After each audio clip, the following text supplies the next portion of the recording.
Patutkah suami dan isteri bergaduh dan saling menyalahkan apabila tidak dikurniakan zuriat?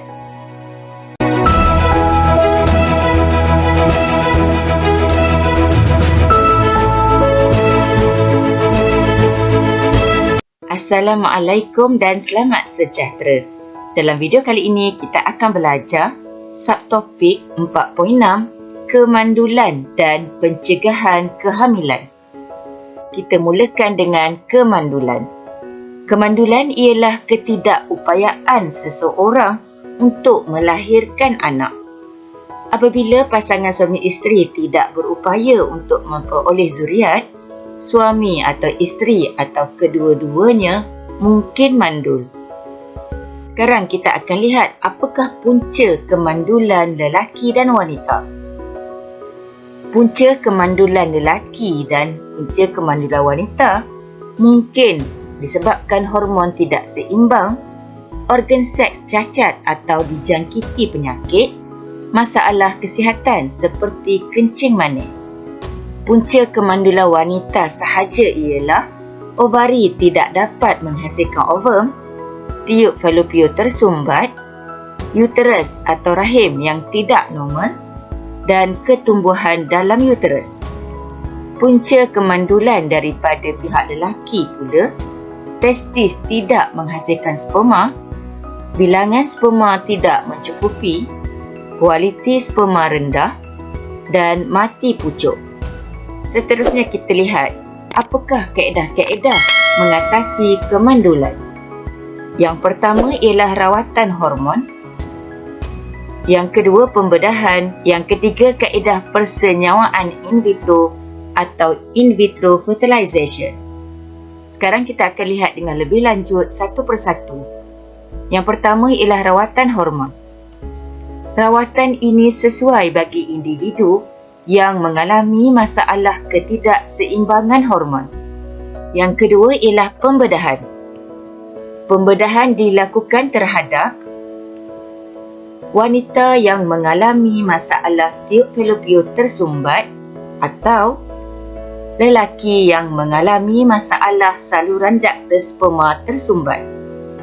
Yang ketiga ialah kaedah persenyawaan in vitro atau IVF. Prosedur ini dijalankan untuk wanita yang mempunyai masalah tiub falopio tersumbat. Kaedah ini mengeluarkan ovum dari ovari untuk disenyawakan oleh sperma di luar badan.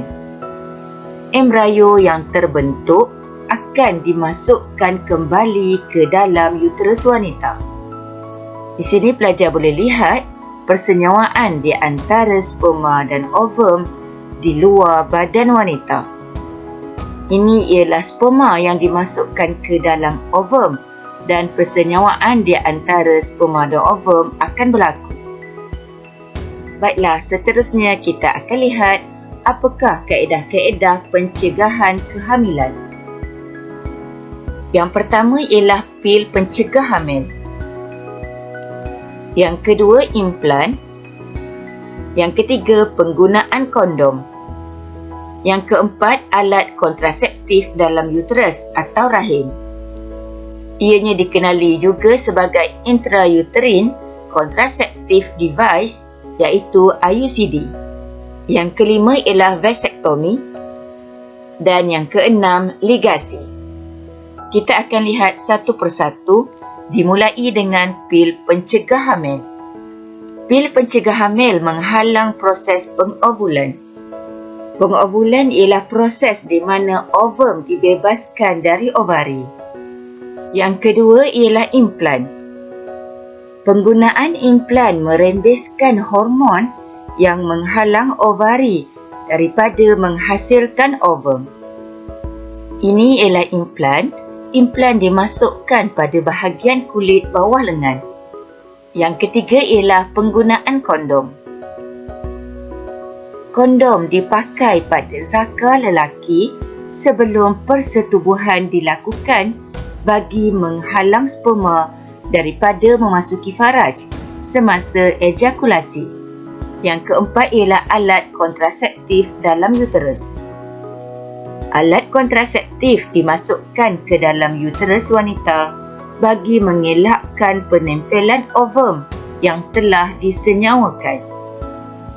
Ini ialah alat kontraseptif yang dimasukkan ke dalam uterus atau rahim wanita. Yang kelima ialah vasektomi. Vasektomi ialah memotong dan mengikat kedua-dua ductus sperma melalui pembedahan supaya tiada sperma yang dipancutkan semasa ejakulasi. Ini ialah ductus sperma dan ianya dipotong dan diikat. Yang keenam ialah ligasi. Ligasi ialah kedua-dua tiub falopio dipotong dan diikat melalui pembedahan supaya ovum tidak disenyawakan oleh sperma. Ini ialah sistem pembiakan wanita. Okey, pelajar boleh lihat ini ialah tiub falopio dan tiub ini dipotong dan diikat pada bahagian kiri dan kanan. Seterusnya kita akan lihat kepentingan pemeriksaan kesihatan dan rawatan segera apabila menghadapi masalah sistem pembiakan. Individu digalakkan untuk melakukan pemeriksaan kesihatan sekurang-kurangnya sekali dalam setahun bermula pada usia 40 tahun. Pemeriksaan kesihatan atau ujian saringan dijalankan sebagai penilaian untuk mengesan simptom awal penyakit kronik pada sistem pembiakan. Kanser yang melibatkan sistem pembiakan seperti kanser rahim, kanser cervix dan kanser prostat masih boleh dirawat jika dapat dikesan lebih awal. Amalan pemeriksaan kesihatan dapat mengurangkan risiko masalah kesihatan. Amalan pemeriksaan kesihatan dapat mengurangkan risiko masalah kesihatan yang memerlukan kos rawatan yang tinggi. Oleh itu, wang dapat dijimatkan untuk kegunaan jangka masa panjang. Kaedah pencegahan kehamilan yang betul dan selamat dapat difahami dengan mendapatkan nasihat dan penerangan daripada doktor semasa melakukan pemeriksaan kesihatan. Cikgu harap semua pelajar telah pun faham subtopik 4.6 kemandulan dan pencegahan kehamilan. Semoga video ini bermanfaat untuk semua. Jumpa lagi. Jutaan terima kasih saya ucapkan kepada semua subscribers. Tidak kira di mana anda berada, teruskan sokongan anda kepada channel saya. Jangan lupa like, komen, subscribe dan aktifkan notifikasi lonceng agar anda tidak terlepas video terbaru daripada saya. Terima kasih kerana menonton video ini. Terima kasih.